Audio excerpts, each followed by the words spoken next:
The force academy में आप सभी का हार्दिक स्वागत है। हम भारतीय संविधान को पढ़ रहे थे और संविधान में हमने संविधान की संविधान सभा पर बात की थी। आज चलिए उसी चैप्टर को आगे बढ़ाते हुए देखते हैं। ठीक है, संविधान सभा में क्या है। तो संविधान सभा के अंतर्गत हमने पढ़ा था अब संविधान सभा का निर्माण। अगला देखें, अब संविधान सभा के कुछ प्रमुख कार्य थे। ठीक है, संविधान सभा के कुछ कार्य थे। ठीक है, मैंने आपको बताया था कि संविधान सभा दो रूपों में काम करती थी, दो शिफ्टों में काम करती थी। एक सुबह की शिफ्ट लगा करती थी और एक शाम की शिफ्ट लगा करती थी। सुबह जो है संविधान निर्माण का कार्य चलता था। ठीक है, और तो ये सब काम करती थी। देखिए संविधान सभा ने संविधान के रूप में क्या क्या काम किया। तो पहला, संविधान सभा द्वारा मई 1949 में राष्ट्रमंडल में भारत की सदस्यता की स्वीकृति प्रदान की। तो पहला काम इनका था कि भारत जो है शुरू से ही राष्ट्रमंडल का सदस्य रहा है। ठीक है, याद रखें कि राष्ट्रमंडल का सदस्य जो है, राष्ट्रमंडल का मतलब वो देश राष्ट्रमंडल के सदस्य हैं जो पहले कभी ना कभी ब्रिटेन के गुलाम रहे हैं। भारत भी राष्ट्रमंडल का सदस्य है। तो भारत को भी अगर कहा जाए तो कुछ लोग आरोप लगाते हैं कि भारत जो है राष्ट्रमंडल का सदस्य इसीलिए है कि भारत क्या है, पहले से ब्रिटेन का गुलाम रहा है। तो हम लोग राष्ट्रमंडल के सदस्य इसीलिए नहीं है। भारत जो है, तो भारत ने राष्ट्रमंडल की सदस्यता अपनी स्वैच्छिक मर्जी से ली है। भारत जब चाहे तब भारत आपका क्या है, आपका राष्ट्रमंडल से अलग हो सकता है। ठीक है, अब संविधान सभा में आपको बताऊंगा। ठीक है, अब यहाँ पर क्या है, संविधान सभा द्वारा मई 1949 में राष्ट्रमंडल की सदस्यता की स्वीकृति प्रदान की गई। मतलब पहला जो काम है संविधान सभा का वो है राष्ट्रमंडल की स्वीकृति प्रदान करना, जो 1949 में प्रदान की गई। अगला आपका क्या हुआ है, 22 जुलाई 1947, बहुत महत्वपूर्ण डेट है। इसमें क्या हुआ, राष्ट्रीय ध्वज को अपनाया गया। संविधान सभा ने 22 जुलाई 1947 को राष्ट्रीय ध्वज को अपनाया। देखें, दो तीन बात याद रखें। ठीक है, राष्ट्रीय ध्वज का जो डिजाइन है ये पिंगली वेनकैया इन्होंने राष्ट्रीय ध्वज का डिजाइन बनाया है, जो हमारा राष्ट्रीय ध्वज है। ठीक है, तो याद रखो संविधान सभा ने इसकी स्वीकृति प्रदान की थी 22 जुलाई 1947 को। ठीक है, 24 जनवरी 1950 को राष्ट्रगीत नहीं, 24 जनवरी, देखें दो चीजें हैं, एक 24 जनवरी है, एक 24 जनवरी है और दूसरा जो है ये 26 जनवरी है। ठीक है, दो बातें आप याद रखें। 24 जनवरी को पहले राष्ट्रगान को अपनाया गया था, राष्ट्रगान को अपनाया गया था और 26 जनवरी के दिन राष्ट्रगीत को अपनाया गया था। ठीक है, राष्ट्रगीत को अपनाया गया था संविधान सभा ने। तो याद रखो 24 जनवरी 1950 को यहाँ पर क्या है, राष्ट्रगान को अपनाया गया है, राष्ट्रगान को अपनाया गया है। जबकि 2 दिनों के बाद यानी 26 जनवरी 1930 को 26 जनवरी को क्या है आपका राष्ट्रगीत को अपनाया गया है, 26 जनवरी 1950 को।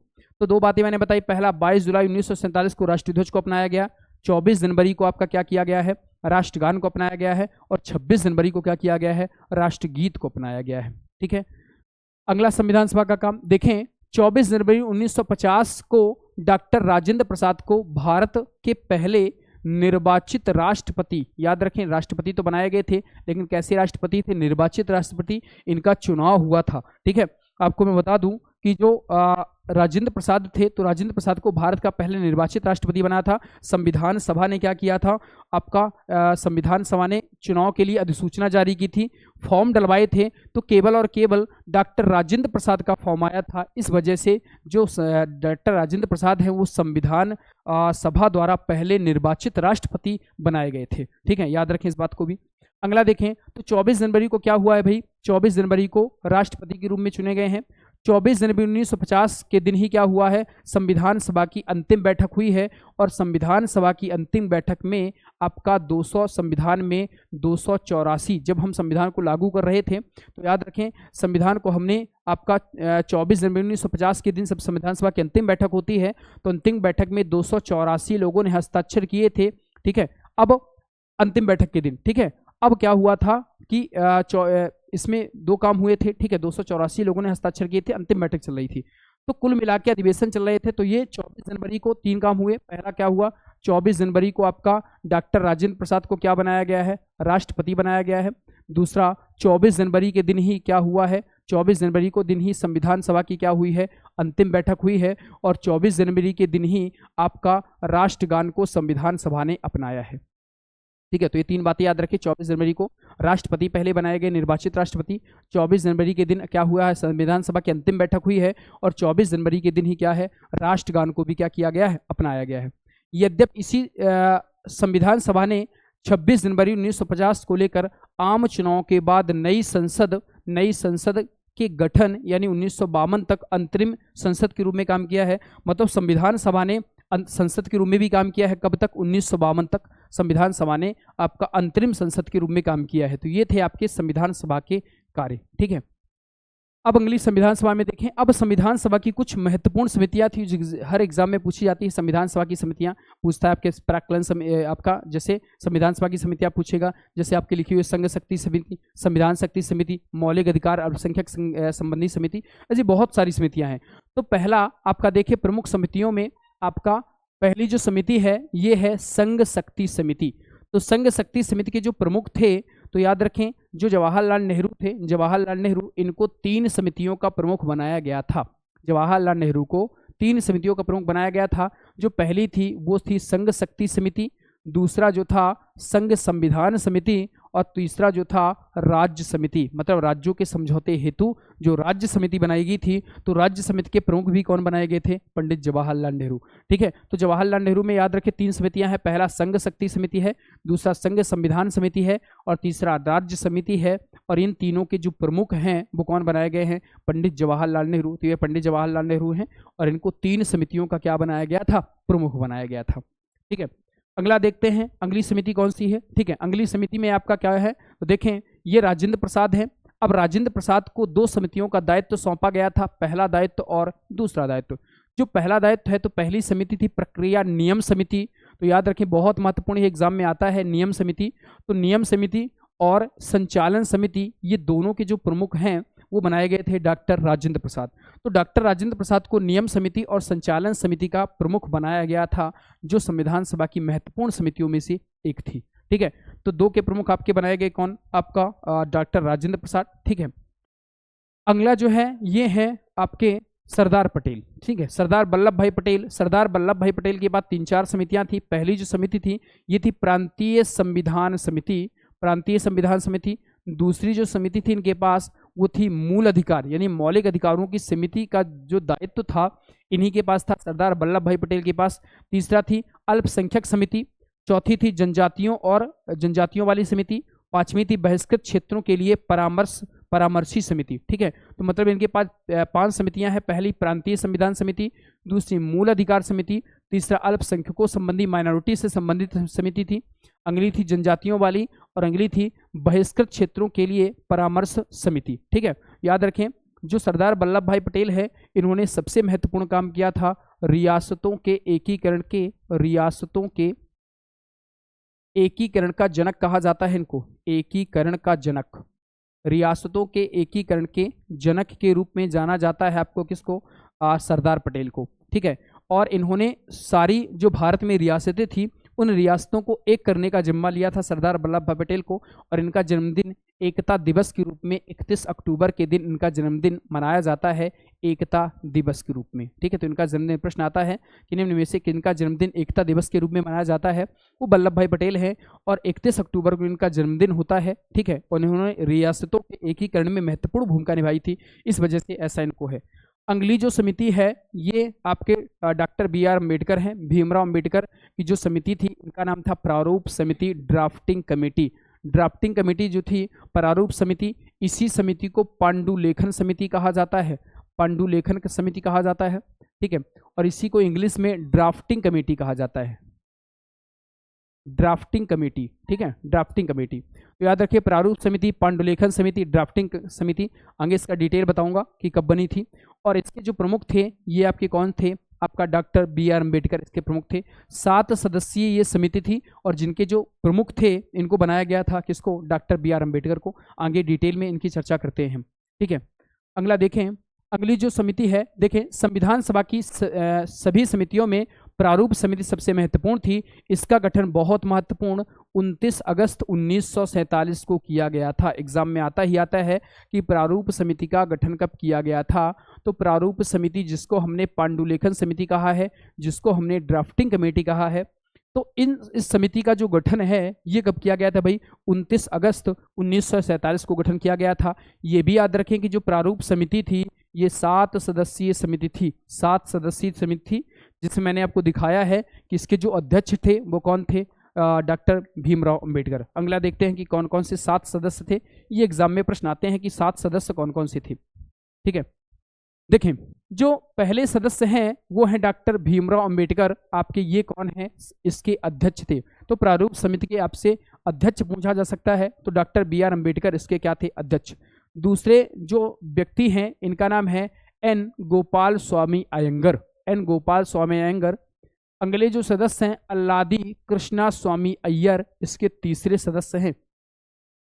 अगला जो है के एम मुंशी, कन्हैयालाल मणिकलाल मुंशी, ये एकमात्र ऐसे व्यक्ति थे जो शुरुआती कांग्रेस थे, जो शुरुआती क्या थे आपका, शुरुआत से ही कांग्रेस कमेटी में जुड़े रहे हैं और अंत तक कांग्रेस कमेटी में जुड़े रहे हैं। तो कई बार प्रश्न भी पूछा जा सकता है कि प्रारूप समिति के एकमात्र ऐसे व्यक्ति कौन थे जो कांग्रेसी थे। देखें इनमें लगभग कांग्रेसी हैं, लेकिन देखो कोई ना कोई आपका कांग्रेस से बीच बीच में हटता रहा है। लेकिन जो के एम मुंशी है, कन्हैयालाल मणिकलाल मुंशी, ये शुरुआती समय से कांग्रेस में थे और अंत तक कांग्रेस में बने रहे हैं। इस वजह से इनको एकमात्र कांग्रेसी ऐसा कहा जाता है। प्रश्न एग्जाम में यदि पूछा जाए कि प्रारूप समिति में एकमात्र कांग्रेसी बताओ, तो वो है कन्हैयालाल मणिकलाल मुंशी, जिसको के एम मुंशी कहते हैं।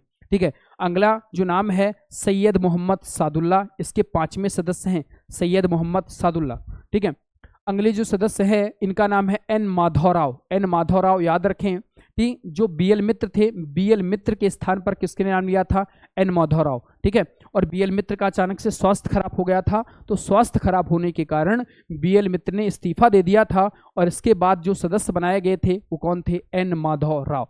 तो प्रश्न आता है एन माधवराव को किनके स्थान पर लिया गया था, तो बी एल मित्र के स्थान पर इनको लिया गया था, एन माधवराव। ठीक है, अगले जो हैं टी कृष्णामाचारी। ठीक है, इन्होंने 1948 में डीपी खेतान की मृत्यु के बाद जंगेली, मतलब एक सदस्य थे इनमें डीपी खेतान पहले थे, तो डीपी खेतान की 1948 में मृत्यु हो गई थी। 1948 में जब डीपी खेतान की मृत्यु होती है तो डीपी खेतान के स्थान पर कौन आते हैं, टी कृष्णामाचारी आते हैं। मतलब टी कृष्णामाचारी किसके स्थान पर आते हैं, डीपी खेतान। डीपी खेतान के स्थान पर क्यों आए, क्योंकि 1948 में डीपी खेतान की क्या हो जाती है, मृत्यु। ठीक है, तो 2 व्यक्ति यहाँ पर बदले हुए हैं। देखो इनको याद रखने का तरीका ये है कि ज्यादातर जो नाम है ये भगवान कृष्ण के नाम पर हैं। ठीक है, केवल 5 नाम आपको भगवान कृष्ण के नाम पर मिलेंगे। मैं आपको फिर दिखाने का प्रयास करता हूँ, देखें कैसे याद होगा। ठीक है, देखें गोपाल स्वामी, कृष्णा स्वामी, गोपाल स्वामी, कृष्णा स्वामी। ठीक है, कन्हैयालाल, कन्हैयालाल मणिकलाल मुंशी, मतलब 3 कृष्ण भगवान के नाम। ठीक है, ये सैयद मोहम्मद सादुल्ला अलग हैं। ठीक है, बी आर अम्बेडकर भी अलग है। ठीक है, अगला देखें यहाँ पर टी कृष्णामाचारी और एन माधवराव। ठीक है, तो 5 जो नाम हैं ये कृष्ण भगवान के नाम पर आते हैं और जो 2 नाम हैं भीमराव अम्बेडकर, ठीक है, और एक मोहम्मद सादुल्ला, ये 2 अलग हैं। बाकी जो नाम है ये भगवान कृष्ण के नाम पर हैं। देखिए माधवराव भी है, कृष्णामाचारी भी है। कृष्णामाचारी के अलावा आपका कौन है, गोपाल स्वामी है, कृष्णा स्वामी है, कन्हैयालाल मणिकलाल है। ठीक है, तो ये 5 जो नाम है ये भगवान कृष्ण के नाम पर हैं और केवल 2 नाम अलग हैं। ठीक है, तो इनके सदस्यों के नाम याद रखिए। प्रश्न एग्जाम में आता है कि कब बनी थी ये समिति और कितने सदस्यीय समिति थी, कौन सा सदस्य था और कौन सा सदस्य नहीं था। अगला देखें, संविधान के पूर्ण रूप से अधिनियमित होने के बाद इसकी उद्देशिका को लागू किया गया। मतलब जब संविधान पूरी तरह से अधिनियमित हो गया था, लागू हो गया था, उसके लागू होने के बाद आपका संविधान में क्या है, उद्देशिका। आपका जो 9 दिसंबर को पहली बैठक होती है, 11 दिसंबर 1946 को दूसरी बैठक होती है, 13 दिसंबर 1946 को संविधान में जो उद्देशिका प्रस्तुत की गई थी, जिसे 22 जनवरी 1947 को अपनाया गया था। तो उद्देशिका को आपको याद रखो कि संविधान के अधिनियमित होने के बाद आपका क्या हुआ है, उद्देशिका को अपनाया गया है।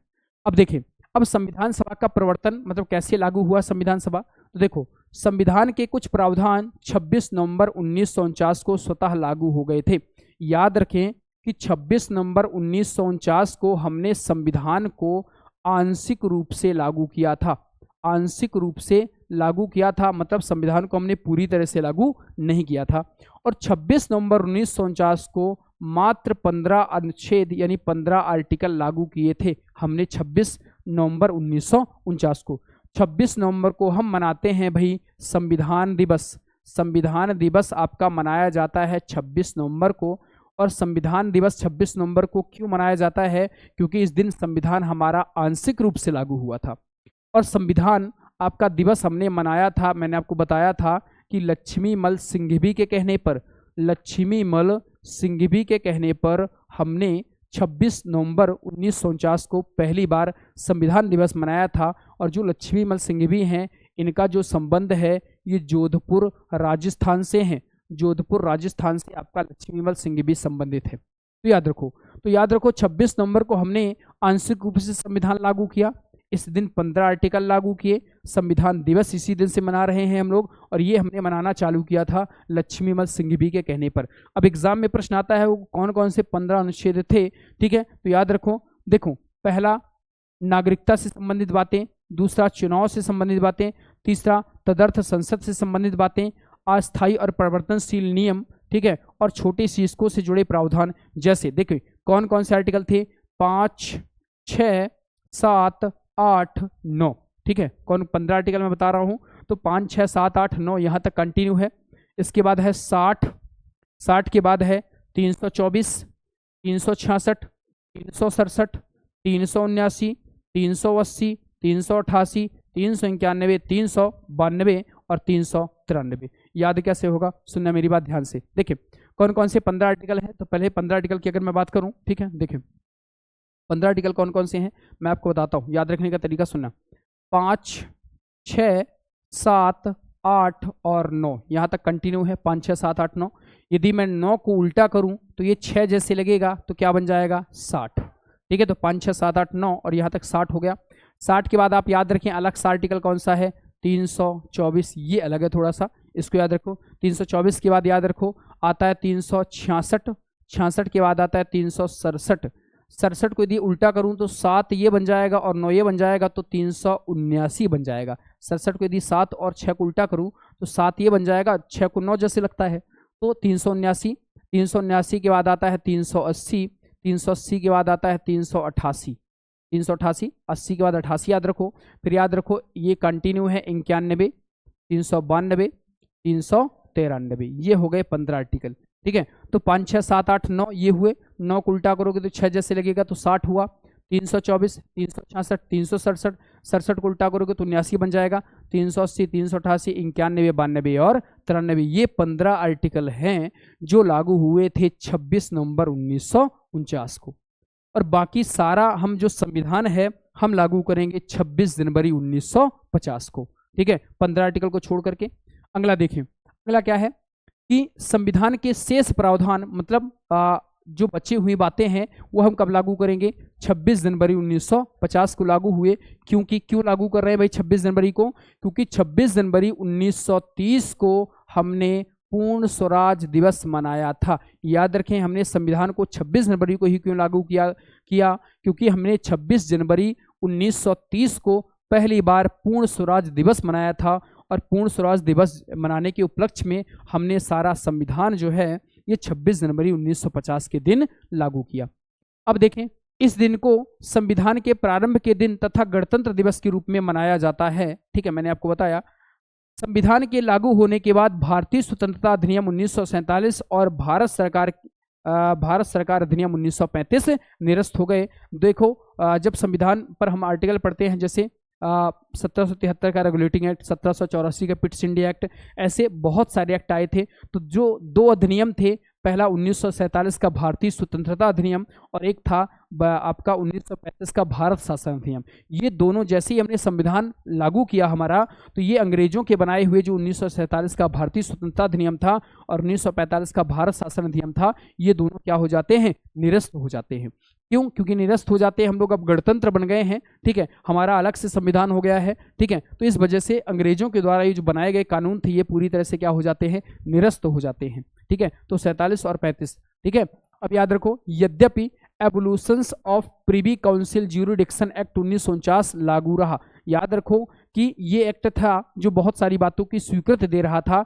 तो 1947 का भारतीय स्वतंत्रता अधिनियम और 1935 का भारत शासन अधिनियम, ये दोनों हमने क्या क्या कर दिए हैं, निरस्त कर दिए हैं। जब से हमने 26 जनवरी 1950 में अपना संविधान पूरी तरह से क्या किया था, लागू किया था। लेकिन बचा कौन सा रहा, एक्ट 1949, कौन सा, एबोलिशंस of privy council jurisdiction act 1949 लागू रहा है। ठीक है, केवल ये आर्टिकल लागू था और बाकी सब कुछ हमने निरस्त कर दिया था। देखिए अब संविधान सभा से जुड़े हुए कुछ महत्वपूर्ण तथ्य हैं। जैसे संविधान सभा का चिन्ह, कई बार एग्जाम में पूछा जाता है कि संविधान सभा का चिन्ह क्या था भाई, तो संविधान सभा का चिन्ह क्या था, हाथी। ये था संविधान सभा का चिन्ह। तो प्रश्न एग्जाम में आएगा कि संविधान सभा का चिन्ह कौन सा था, तो संविधान सभा ने जो चिन्ह अपनाया था वो चिन्ह था हाथी। अगला देखें, अगला दूसरा तथ्य क्या है, याद रखो जो BN राव हैं, BN राव ये संविधान सभा के क्या थे भाई, संवैधानिक सलाहकार थे। ये एग्जाम में कई बार प्रश्न पूछा जाता है, ये जो BN राव हैं संविधान सभा के कौन थे, तो ये जो संविधान सभा के संवैधानिक सलाहकार थे, संविधान के सभा के संवैधानिक सलाहकार थे। इन्हें BN राव, इनका पूरा नाम बेनेगल नरसिंह राव था, बेनेगल नरसिंह राव। और ये जो बेनेगल नरसिंह राव हैं, नरसिंह राव, इन्होंने संविधान निर्माण में फ्री सेवाएं दी थी, 1 रुपए भी नहीं लिया इन्होंने संविधान बनाने में, ठीक है। याद रखो ये जो बेनेगल नरसिंह राव हैं, जो BN राव हैं, तो इन्होंने बर्मा, जो बर्मा म्यांमार है, तो बर्मा म्यांमार का भी संविधान तैयार करवाया था। BN राव ने बर्मा म्यांमार का संविधान भी तैयार करवाया था, ठीक है। और ये अंतर्राष्ट्रीय न्यायालय में न्यायाधीश भी रहे हैं, ठीक है। जो अंतर्राष्ट्रीय न्यायालय है यूनाइटेड नेशन का, तो अंतर्राष्ट्रीय न्यायालय में न्यायाधीश भी रहे हैं कौन, BN राव। तो BN राव के बारे में ये बातें याद रखें, संविधान सभा के संवैधानिक सलाहकार थे। ये बहुत महत्वपूर्ण और आने वाला एग्जाम में प्रश्न है। संविधान के लिए इन्होंने फ्री सेवाएं दी थी। भारत के साथ साथ इन्होंने बर्मा, रंगून, म्यांमार का भी संविधान तैयार करवाया था। अगला महत्वपूर्ण तथ्य क्या है, अगला देखें। अगला जो तथ्य है, याद रखो जो SN मुखर्जी हैं, ये संविधान सभा के मुख्य प्रारूपकार, चीफ जो ड्राफ्टमैन थे, मुख्य प्रारूपकार, ये कौन थे भाई, SN मुखर्जी, ठीक है। SN मुखर्जी ये आपके क्या थे, ड्राफ्टमैन थे संविधान के, ठीक है।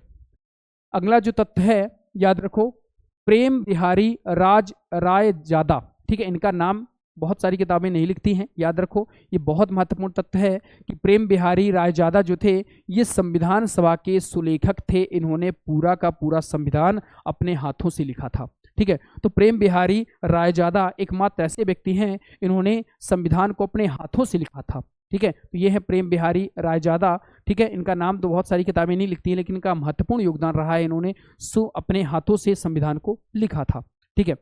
अगला देखें, अगला जो है तथ्य, नंदलाल बोस और BR सिन्हा द्वारा संविधान के मूल संस्करण का सौंदर्यीकरण व सजावट का काम किया गया था। मतलब संविधान को सजाने का काम किसने किया था भाई, नंदलाल बोस और BR सिन्हा। नंदलाल बोस और BR सिन्हा ने संविधान को सजाने का काम किया था कि भाई संविधान को कैसे सजाया जाए। सजाने का मतलब फूल पत्ती नहीं लगाई थी, सजाने का मतलब था कि संविधान में कौन सी बातों को कहाँ पर रख दिया जाए, कौन सी चीज पहले रखना चाहिए, कौन सी चीज बाद में रखनी चाहिए, शीर्षक कैसे दे, संविधान की प्रस्तावनाओं को कहाँ रखें, कौन सा मौलिक अधिकार कहाँ पर रखें, नीति निर्देशक तत्व कहाँ रखें, ये सब जो पूरा का पूरा ड्राफ्ट एक के रूप में तैयार किया था, सजाने का जो काम था, सजावट का जो काम था, ये तैयार करने वाले थे भाई नंदलाल बोस और BR सिन्हा, ठीक है। अगला देखें, अगला क्या था, बसंत कृष्ण वैद्य ने संविधान के मूल संस्करण का हिंदी सुलेखन किया था। मतलब बसंत कृष्ण वैद्य जो थे ये संविधान के जो मूल संस्करण था उसका हिंदी में पूरी तरह से क्या है, हिंदी में लिखा था, हिंदी में सुलेखन किया था। और इनका नाम क्या था हिंदी में सुलेखन करने वाले व्यक्ति का, बसंत कृष्ण वैद्य, ठीक है। बसंत कृष्ण वैद्य ने मूल संस्करण का जो संविधान लिखा था उसका हिंदी में लिखा था, ठीक है। अगला, ठीक है, देखें तो ये संविधान सभा से संबंधित बहुत सारे प्रश्न थे, ठीक है। आशा है कि आपको हमारा वीडियो अच्छा लगता होगा। यदि हमारा वीडियो आपको अच्छा लगता है तो हमारे वीडियो को लाइक, शेयर और हमारे चैनल को सब्सक्राइब जरूर करें। मिलते हैं आपसे अगले वीडियो में इसी सीरीज़ को आगे बढ़ाते हुए, तब तक के लिए धन्यवाद।